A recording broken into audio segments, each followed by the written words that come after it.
Hello, everybody. I can see that there's a few of you here already. Hi, Sue. Hi, Becky, Jerry, Kate, Stace, Sue, Anne-Marie. It's quite a few of you here. Hi, Emma. Okay, so I might get started, and I guess we're still waiting for a few people to jump on, but they'll come as we progress. So I'm taking over the webinar today. Thank you, Glenn, for letting me take over. Some of you are probably already familiar with me. You may have listened to the webinar that I did last week on healthy eating and intuitive eating. If not, my name's Shauna Spencer. I'm a dietitian and a psychologist at Weight Management Psychology. And today we're going to be answering some of your questions that you had after the webinar. So I've got a few questions here to answer. I think there's 5 or 6 questions here. So we might just get started. If you've got any questions as we're going, just pop them in the chat box and I'll try to get to them as best I can throughout this webinar. So the first question that I've got here is from Laurel. The first question from Laurel is, can you please talk about non-hungry eating? There's got to be an easier way to reduce it. I do a lot of emotional eating and don't really know how to stop. I also just eat because I like it, but then keep eating and eating. So what Laurel's talking about here is emotional eating. So you're probably quite familiar with what emotional eating is, but we'll just clarify what we mean when we're talking about emotional eating. So when we say emotional eating, we're talking about when you notice that you have an unpleasant feeling come up, whether that be stress, whether that be anxiety, whether that be depression, any sort of feeling that's really doesn't feel great for you, it is unpleasant, and you try to get rid of that by eating, using that food to either distract you or to try and change that feeling in some way. So emotional eating is super common and lots of people experience it. It's really just a coping mechanism. So it's a coping mechanism to help soothe that emotion. So sometimes people think that it's a bad thing that they're doing. I'd like you to try and just reframe that a little bit. So rather than thinking of emotional eating as a bad thing, just starting to think of it, it's just your way of coping in that moment. And it's a way that you're actually trying to nurture yourself in that moment and soothe yourself from those unpleasant emotions. But emotional eating sort of becomes a bit of a tricky problem when it's happening frequently. And so while it can be useful in the moment, or we'll get into whether it is really that useful, we really want to try and curb this as much as we can when our values are in line with eating healthy and reducing that emotional eating. So I want you to have a think about the last time that you emotionally ate. So just take yourself back to that moment. What was it that you were feeling? What was happening? If you can just try and get a mental image in your mind. So what were you feeling at the time? What were you hoping when you reached out, when you went to the fridge, when you went to the cupboard, what were you hoping was going to be the outcome from that food? When you ate that food, what happened? What happened to that emotion? If you can remember back, just having a think, what happened to the emotion? Did it go away for a while? Did it stay the same? Or did it come back? Often what we find with emotional eating is that people often tell me that they were hoping, what the outcome was that they were hoping was that they wanted to distract from that emotion, or they wanted to change that emotion in some way and to make themselves feel better. But often what we find is that while it can help to distract in that moment, eating definitely does cause a distraction and it can temporarily make you feel better. The emotion generally comes back after a small period of time. So you might experience 10 minutes of pleasure while you're eating and you get that brief distraction for that 10 minutes, but then that emotion comes back. When that emotion comes back, it normally brings a couple of friends with it. So does anybody have a guess what those friends are that emotion brings back with it? Its best buddies are guilt and shame. So guilt and shame normally come back with whatever emotion it was that you're experiencing to start with. And then we've now compounded that original emotion. So we don't just have the sadness or the loneliness or the anger or the frustration, whatever it was you were feeling before. We have that now compounded with guilt and shame. So it's a sort of a double whammy or a triple whammy, you could say. Even if you don't experience that guilt and shame afterwards, that emotion's likely still going to be there. So that's what we're talking about when we're talking about emotional eating. So then, how do we go about trying to reduce emotional eating? So the first step that I often suggest to my clients is to start to really, when you notice that you've got an urge to eat, if you notice that you're not hungry, then start to think, okay, what's going on here? I'm not really hungry, but I've got this urge to eat. What am I feeling in the body? So start to really tune in, start to look inwards and say, even if you can't actually name the emotion, just start to think about what are the physiological signs that you're experiencing. Have you got an elevated heart rate? Do you feel nauseous in the stomach? Do you have butterflies? Do you feel really heavy? Do you feel lethargic? What is it that you're physically feeling? If you can, try to put a label on that. So trying to name that emotion. So saying, right now I'm feeling stressed, or I'm feeling sad, or I'm feeling lonely, or I'm feeling embarrassed, trying to label that emotion. And then just sitting with that emotion for a minute and exploring it. So what generally tends to happen when we're emotionally eating is, is that we're trying to avoid that emotion. But if we can start to look at emotions as emotions can actually be a really good thing in our life. I know you're probably sitting there thinking, no, I don't enjoy feeling anxious. I don't enjoy feeling sad. And that's okay. You don't have to enjoy it. You don't have to even like it. But they can actually be a good thing because they're sort of like a compass. So they tell us when something's amiss, when something's not quite right in our life. So that it's often when we're acting in a way that's not in line with our values, when something's happened that's not in line with our values, or when we've got some sort of unmet want or some sort of unmet need. And so in a way, that's a good thing, because when we notice that we've got a strong emotion, it provides us with an opportunity then to really sit back and think, okay, what is this unmet need? What is it that I really need in this moment? Or what is this unmet want? And so really starting to sit back and use that opportunity to try to understand what's going on for you. So using those emotions as a guide. What generally happens when we're emotionally eating, though, is that we interpret them, rather than being a guide and a compass, we interpret them as a bad thing and something that we want to avoid. And then, so when we experience that emotion, it very quickly triggers us to behave in a way to try as best we can and at any cost to avoid that unpleasant, uncomfortable, yucky feeling that comes with some of those emotions. And in the case of emotional eating, that's using food. So it's using food to get rid of that uncomfortable feeling.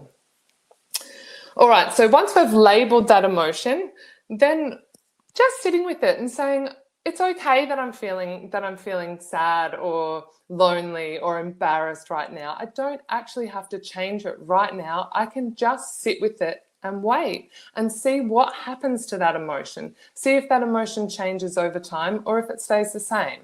And waiting till, so we sometimes talk about we talk about writing out the emotions. So like writing them out like a wave. So emotions come and go, they peak and then they fall back down on their own, even when we don't act on them, even when we actively don't try to avoid them, they will peak and fall by themselves. So I often say to clients, just to wait and just to write it out a little bit. So rather than acting when the emotion's really, really high, when we're probably not going to make a decision that's in line with our values and definitely not in line with our food values, wait until the emotions calm down a little bit and then making a choice and making a decision about what we want to do next. So making a decision based around what that unmet need was that you identified. So for example, what do I mean by that? So it might be that you identified earlier that you were feeling lonely. Okay, so that was the unmet need. You're feeling lonely. So what would be a way other than food that you could get that need met? So it might be something like phoning a friend, getting that connection. So you're feeling lonely, the unmet need, is connection. So the behavior that you could do could be phoning a friend or organizing to have more social outings. I know that's been a little bit hard lately with COVID to have social outings. So it's particularly important at the moment is that sense of connection. So really just trying to identify what's another way that you could get that need met in a more helpful way. All right, so the next part of Laurel's question was also, at the end of it, she said, I also just eat because I like it, but then keep eating and eating. Laurel, if you know, and probably there's other people that are listening right now who can relate to this, if you notice that you're not really feeling satisfied from food, so you go for a food and you keep eating it and eating it and eating it, waiting to feel that satisfaction, but for some reason that satisfaction just isn't coming, so you keep eating and eating and eating more to try and feel that satisfaction, what's really going on there is it's not really food that you're after. So it's really is still about that unmet need. So you're really wanting to try and identify what that is. So that's a really good signal to look out for. If you notice that you're not experiencing satisfaction from food, it's probably not the food that you're after. It's probably something else. So really trying to identify what that is for you. Okay, so the next question is from Jerry. So Jerry says, I really like Glenn's idea of allowing mind foods at times, but have a lot of fear of allowing myself chocolate.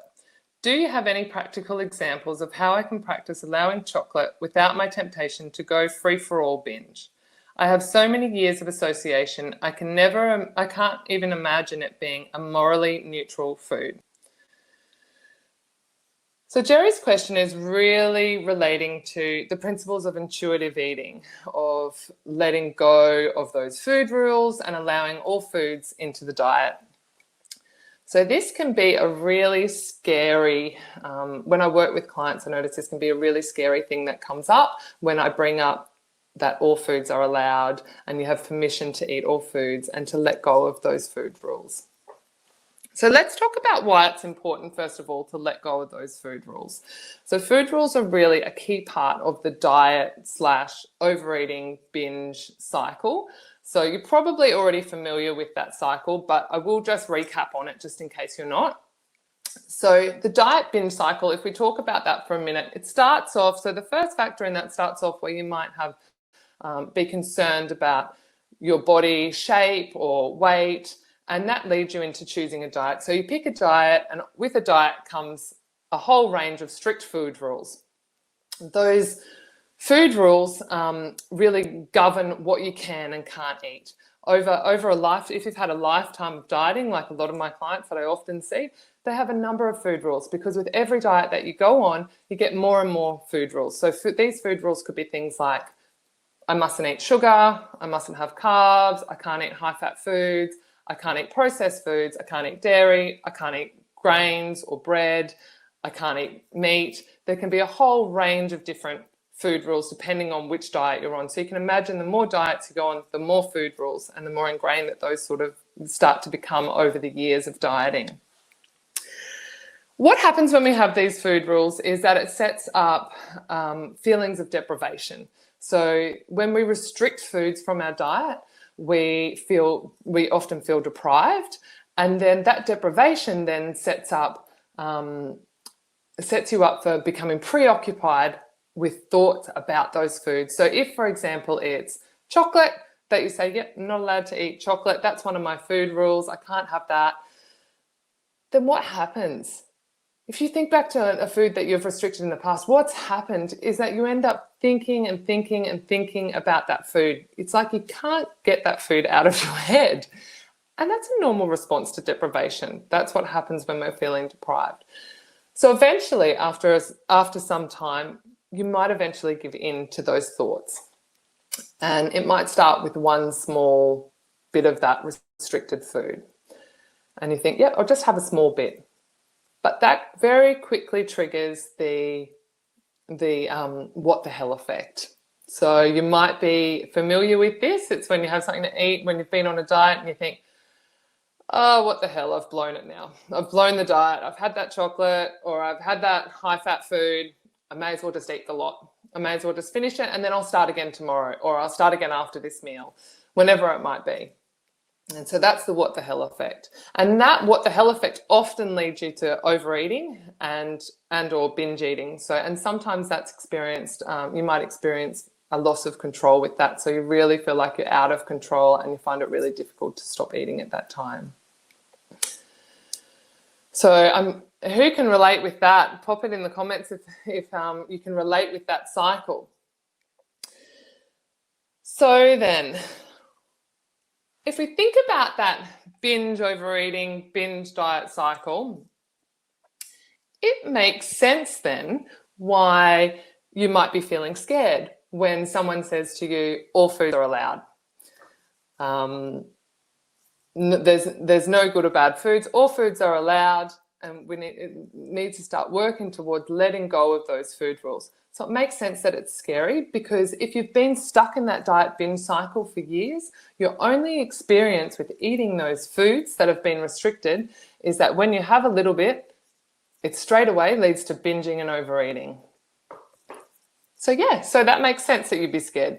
So because what happens is that then you've created a belief that those foods, that you can't really be trusted with those foods, because those foods, you're not able to eat them without binging on them or without overeating. When in fact, that's not true. What is actually triggering that binging and that overeating is the food rules themselves and that feeling of deprivation. Not actually eating that food, but because you haven't had that experience yet of eating that food without having those food rules and without feeling that deprivation, it's scary to let go of it because of those previous experiences.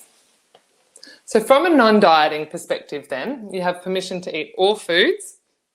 You can have it if you really want those foods, and once you tune in with your body and listening to those hunger and fullness signals, paying attention to how that food makes you feel. So over time, the more that you start to loosen those food rules and the more that you start to eat those foods and experiment with those foods and see how those foods make your body feel, the more that you can start to develop that trust. So when it comes with food rules are very much about using external factors to guide our food decisions, whereas when you're coming from a non-dieting / intuitive eating perspective, it's very much about tuning in and using those internal signals, the hunger and fullness, your satisfaction, what foods leave you feeling satisfied, what foods feel good in your body, what foods make you feel good both physically and mentally. So it's a very different way of looking at foods. So to answer the question, your question, Jerry, about what are some practical examples of how you can start to give yourself permission to eat chocolate without binge eating, the first step I would say is about challenging the food police. So when I'm talking about the food police, who here can identify with the little food police inside your head that says, you're not allowed to eat that? So even if you're not actively dieting right now, so you might not be actively dieting, you might be trying to incorporate the non-dieting principles, but still you hear this little voice pops up that says, no, you can't eat that food because it's high in carbohydrates. No, you can't eat that food because it's high in fat. No, you can't eat that food because it's high in sugar. So this is what I call the food police. So the first step is to start challenging your inner food police. So how do we do this? So start to explore where did that come from? Where did that food police come from? That food rule that you've got, where did it come from? Who told you that you couldn't eat those foods? Who told you that those foods were bad? Really start to explore that and to think about that. Ask yourself, is that rule helpful for you? Is that keeping you in line with your values around food and your food goals? Or is it getting you further away? Is it leading into that diet binge cycle and keeping you stuck on that treadmill? So really starting to explore it. Is there a more helpful way that you could start to look at those foods that might help to keep you in line with your food goals and your food values? So I don't know how many of you have read the book, If Not Dieting, Then What, by Rick Krassman. He says in his book, he's got a great little thing that he gets his clients to do and ask themselves, which is, he says, I can have it if I really want it, but do I really feel like it? So this is a really useful thing to say to yourself in that moment, because it really helps you to tune in to, it helps you to do two things. Firstly, it helps you to tune in to those signals inside your body. So that part of, do I really feel like it, is helping you to tune into those hunger and fullness signals, how that food's going to make you feel. The second part is about, the first part of that sentence, I can have it if I really want it, really acknowledges that it's giving you that permission to eat all foods. So two things there. When it comes to tuning into your body, the second thing that after challenging the food police and trying to come up with more helpful ways of thinking about food, the next thing that I would do would be to start looking at trying to incorporate mindful eating into your life. So if you're not already, I'd definitely recommend starting today. So if you're not aware of what mindful eating is, it's very much about starting to pay attention to your body, to the hunger and fullness signals, paying attention to the hunger signals, paying attention to what foods are going to satisfy you. And then when you're actually eating, is really slowing down that eating process, paying attention to the food, how it smells, how it tastes. And then afterwards, paying attention to those fullness signals and how your body feels afterwards, how you feel physically afterwards, how you feel mentally afterwards. So really starting to tune into the body and tune into that food. And really savoring that food and getting maximum enjoyment from the foods that you do eat, getting maximum satisfaction. So moving away from those external factors that guide our eating choices and moving more to those internal factors to guide those eating choices. Okay, so let's have a look at the next question. So the next question I've got here comes from Ainslin. I'm not really sure how to pronounce your name. Ainslin.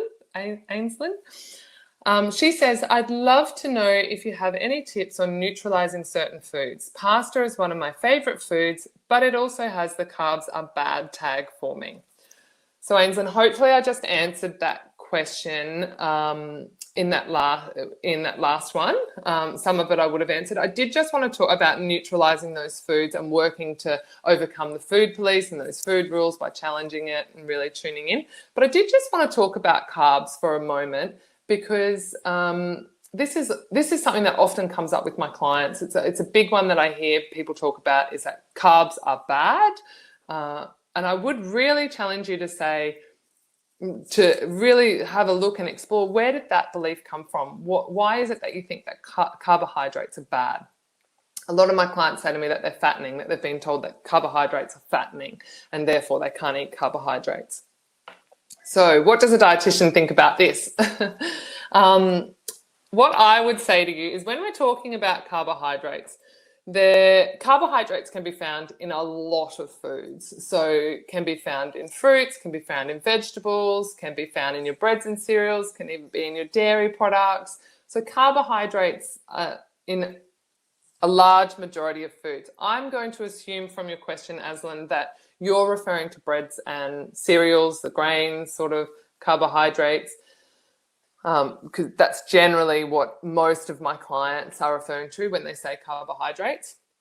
It can also be in regards to vegetables, potatoes, avoiding potatoes. So what do I think about this? Are carbs bad? Absolutely not. I think carbs, if you didn't check out my webinar last week on healthy eating and intuitive eating and how you combine them, I would highly recommend you do, because I do chat about all of the food groups and how they can be incorporated into intuitive eating. But let's just talk about it now. So what are some of the benefits of carbohydrates for people? So carbohydrates, if we're talking about carbohydrates, the breads and cereals group, there's a distinction that needs to be made between whole grains and refined grains. So whole grains I'm referring to is brown rice, brown pasta, wholemeal products, whole grain products, oats, quinoa, just really thinking about those sorts of foods. And then the refined grains are the white foods. So they're white bread, white rice, white pasta, and then all those refined sort of cereals that you get. So there is a difference between the two. So the whole grains group, they contain, they're high in fiber, they've got protein, iron, B vitamins, zinc, phytochemicals to help you prevent against diseases. They've got a whole range of nutrients in there, and they're jam-packed. So they're very important for health and well-being. They're not a food group that should be excluded from our diet. Some of the benefits of including whole grains in the diet are that they can help to reduce chronic diseases, in particular coronary heart disease, colon cancer. They help to reduce the risk of type 2 diabetes, diverticular disease. That high fiber in the diet really helps with your bowels. So high fiber, you're probably aware, helps to keep you regular. So it helps to reduce constipation. Nobody wants to be straining when you're on the toilet. So really good for that. Fiber also takes a long time to digest. So you might have heard me talk about that in the seminar as well. I talk about fiber and its importance for satiety. So because it slows down the digestion, it means that the energy from the food is slowly released. So the sugar from the food is slowly released into the bloodstream, which means that your energy levels stay relatively stable. So they're not spiking and you're getting a really big high burst of energy, high blood sugars, and then dropping down and then you're getting a slump. When you've got fiber, it just slows that and helps to stabilize those blood sugars. And in doing that, it can also help you to feel fuller for longer because of that slowed digestion time. And so it can help to decrease overeating. So lots of good things when it comes to carbohydrates. So on the other hand, when it comes to refined grains, they lack that fiber, they lack that protein, they lack those phytonutrients. So they lack a lot of the goodness of the whole grains. However, it doesn't mean that they're off the table altogether. It doesn't mean that they're not allowed in the diet. It doesn't mean that they're a bad food. They definitely serve their purpose. What I really encourage people to do is when you're eating whatever food it is, it doesn't matter whether it's carbohydrates, any food that you're eating, is to really just start to tune in with how that food is impacting you personally, because what we know is that food impacts everybody differently. There's not one healthy diet for everybody. Everybody's body is different. Food interacts differently with your body. So really just tune in whenever you're eating food, tune in and see, how does this make me feel physically? How does this make me feel mentally? Is this a good food for me? Is this a food that I want to continue eating? Okay, so I hope that helps a little bit in neutralizing the whole carbs are bad. But yeah, definitely check out that webinar if you haven't already. So the next question comes from Liz. Liz asked 2 questions. The first part of the question is, what advice do you have for understanding the difference between intuitive eating and a rebellious, I can eat what I want approach, usually involving poor food choices? That's a really good question, Liz, and it's a really common misconception that often comes up when people are first introduced to non-dieting and intuitive eating. The message can sometimes get misconstrued into meaning I can eat whatever I want. So whenever I want and however much I want. And that's true. You can eat whatever you want, however much you want, whenever you want. However, that's not intuitive eating. Intuitive eating is about paying attention to those inner signals. So listening to those hunger and fullness signals, finding foods that leave you feeling satisfied, listening to what your body wants and needs, paying attention to the impact that those foods have on your body. So physically, mentally, how does it make you feel energy-wise? Does it sit right in your tummy? How does it leave you? Does it leave you feeling full and sustained throughout the day? Does it leave you with a heavy feeling in your tummy? So it's really paying attention to those signals. It's about reducing emotional eating. It is about rejecting that diet culture and making peace with food. If we're coming from the standpoint of I can eat whatever I want,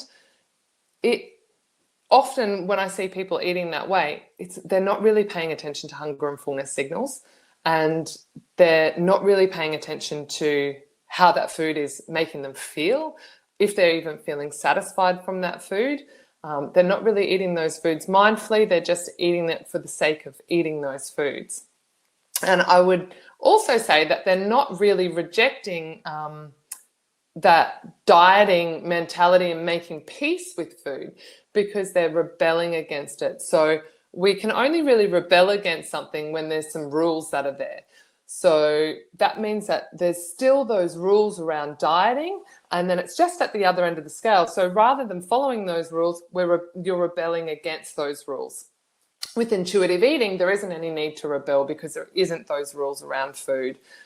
because all foods are allowed. It's very much, again, it's tuning into internally what works for you and your body and what makes you feel good. Okay, so I hope that helps to clear that misconception up a little bit. Liz's second question was, how do you overcome the tension created when dietary rules for how do you overcome the tension created when dietary rules for a diabetic diet come into conflict with intuitive eating? That's another really good question, Liz.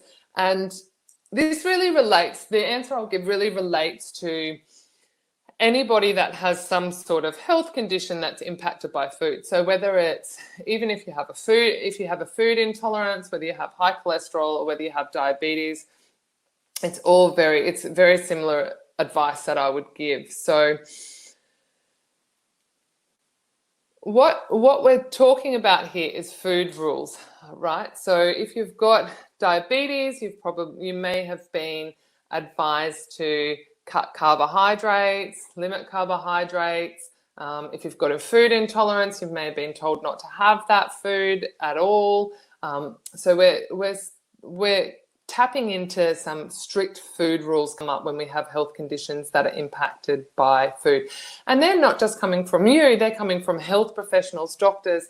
And it's not that they're wrong, but it's not helpful. Those food rules aren't helpful. So like what we were just talking about, food rules leave us to feel deprived, and they lead to us becoming preoccupied with thoughts about food. So if we're saying that we can't eat sugar or we can't eat carbs, then we start thinking about sugar and carbs a lot until eventually we give in. And then we often overeat and binge. So that was the whole cycle that I just outlined just before. So just because you have a health condition that's affected by food doesn't mean that you're magically immune to that process of the diet binge cycle. So it's keeping that in mind. You can see then intuitive eating is still a good fit for health conditions that are affected by food. What I would encourage you to do is to rather than be guided by the rules around your health condition, is to start to experiment with food. See how that food makes you feel. So when it comes to diabetes, there's many factors that can affect your blood sugars, not just food. So it might be that one day you might decide to eat something, and it might be a piece of cake, and you say, I'm going to eat that cake, and then you feel a bit lousy afterwards, and you might feel tired, you might get a headache, you might have really low energy, and just really on the whole not be feeling good at all. So you take your blood sugars and notice that your blood sugar is really high. Okay, so what do we do with that? So I would advise you to just get curious and to start to experiment. So rather than looking at that with judgment and saying that, oh, I mucked up, I shouldn't have eaten that, and judging yourself for those food choices, start to just have an open curiosity and go, oh, that's interesting. When I eat that piece of cake, I don't feel so great afterwards. My blood sugars spike. What could I do next time? How could I experiment? How can I still incorporate that food in my diet? Because that's a food that I enjoy. That's a food that gives me satisfaction, but yet it doesn't leave me feeling good, and it doesn't leave me with great blood sugars. So how could I play around with that? So what we know about diabetes is that eating foods that are high in sugar, high refined, those foods that are highly refined carbohydrates, because they don't contain any of the fiber or protein, and sometimes they don't have any fat, then that sugar really, it doesn't take very long for the sugar to go from your stomach into the bloodstream and spike those blood sugar levels.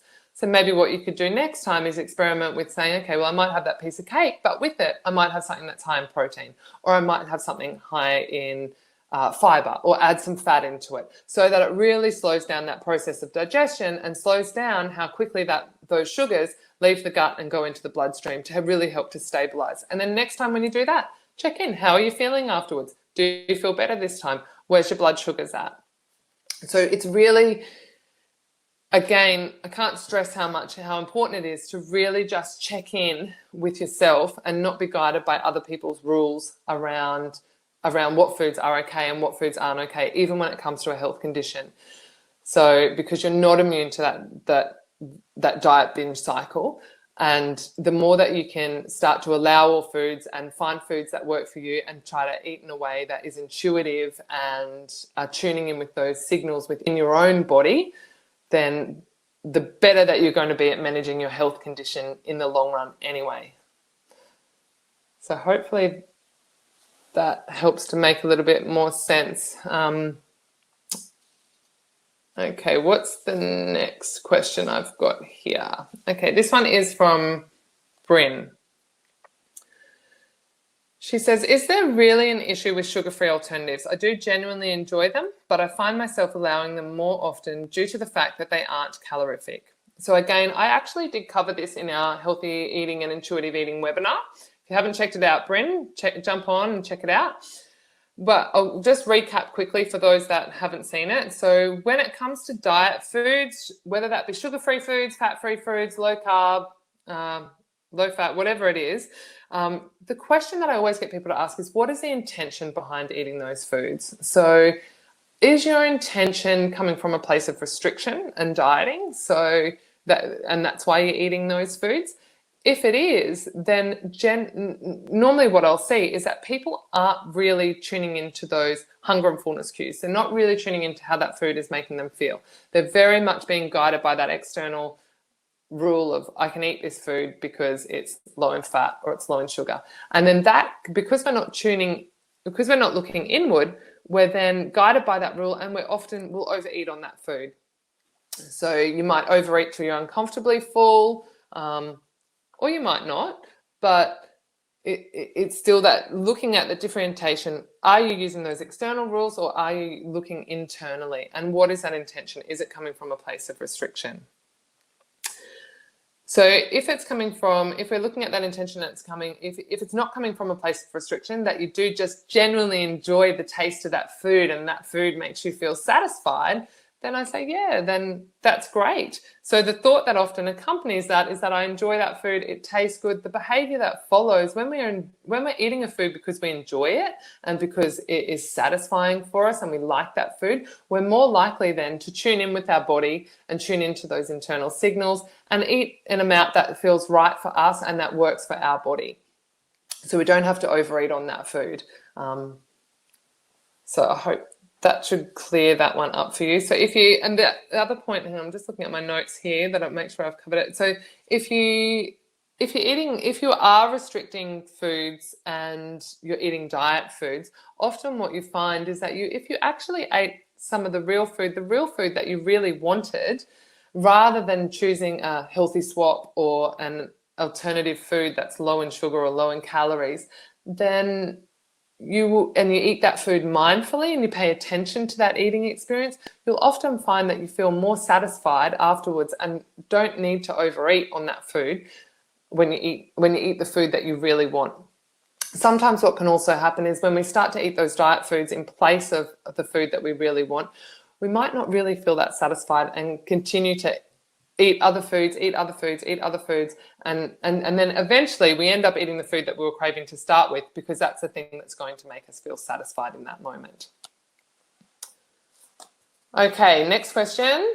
I think this is the last question actually. This one's from Emma. So Emma says, I'm focusing on progress rather than perfection. I'm wondering if you have any hints or tips for those who cannot eat when hungry, but at set times. I'm a nurse and can only eat and go to the bathroom twice in a 9-hour shift and not at irregular times. Do I just focus on intuitive eating at other times that are less restrictive? First of all, Emma, I want to say well done for focusing on progress rather than perfection. That's excellent. Well done. This is actually quite a common question. So, and it really, the advice I'll give will relate to anyone that works around the clock. So, could be office workers that get set breaks, set mealtime breaks. Could be school teachers that if you have to eat, they only get lunch breaks and morning tea or afternoon tea breaks at those set times. Even myself, I often see clients back to back in the morning, and then I have a set gap in the middle of the day for lunch, and then I might see a whole string of clients back to back again before I get my next break to eat. So what does that mean then? So if if it comes to your, what does it mean for intuitive eating? If it gets to your break time and you're not hungry, what do you do? Do you not eat because you're not hungry and you're trying to do intuitive eating? If we think about some of the other principles that go with intuitive eating, it's not just about hunger and fullness. It's also about how are you going to feel afterwards, and how is that going to leave you feeling? So if you have a break and you're not hungry, but you don't eat, and then you're not going to have a break for another 4 or 5 hours, and you know that, how are you going to feel in 2 hours' time? You're going to, when you start to feel hungry. And then what about in 3 or 4 hours' time after that? You're going to get pretty ravenous, right? So is not eating at that lunch break, is that going to work for you long term? Is that going to leave you feeling good? Probably not. So what I would recommend is if you are eating around the clock and you come to a break time and you're not hungry, I'd recommend still having something small to eat. It could be a small snack, it could be a light meal, something that you know is going to sustain you until you get to that next meal time, so that you're not ravenously hungry. We want to avoid getting really ravenously hungry if we can. So finding something that will work for you and that will still leave you feeling good. So you don't want to be eating and feeling stuffed full or over full because you weren't hungry. So eating to a level that feels good for you, but that you know will sustain you. It might also be starting to experiment with different foods. So what foods are the foods that are going to leave you feeling fuller for longer throughout that time? So does that food have some protein in it? Does it have some fiber in it that's going to keep that sustained fullness for you till you get to that next break? Some of my clients that are nurses, I'm not sure if it will work for you, Emma, but some of my clients that are nurses, sometimes they they might be able to have a snack in their pocket or something that's quick and easy that they can eat. So I'm not sure whether that'll work for you or not. Nurses are all different in what they can and can't do. So looking at things that you might be able to do like that. So if you're a school teacher, you might be able to have a little snack here and there somewhere. So it's very much about trying to think about the long-term impact of that food, the long-term impact as in the next few hours till you get to that next meal break. All right, I think that is all the questions that we had. Was there any other questions that anyone had in the chat? Can't see any questions there, so we might wrap it up then. Thanks guys for coming and let me taking over the webinar. I hope that was useful for you. If you feel like you'd like a little bit extra help of how to incorporate healthy eating with intuitive eating, I am offering a special deal for you guys. I've got 3 sessions for $297. So it's just under $100 per session, $99 per session for 3 sessions to help you work towards healthy eating and intuitive eating. Okay, so hopefully I'll see some of you guys a bit later. Bye.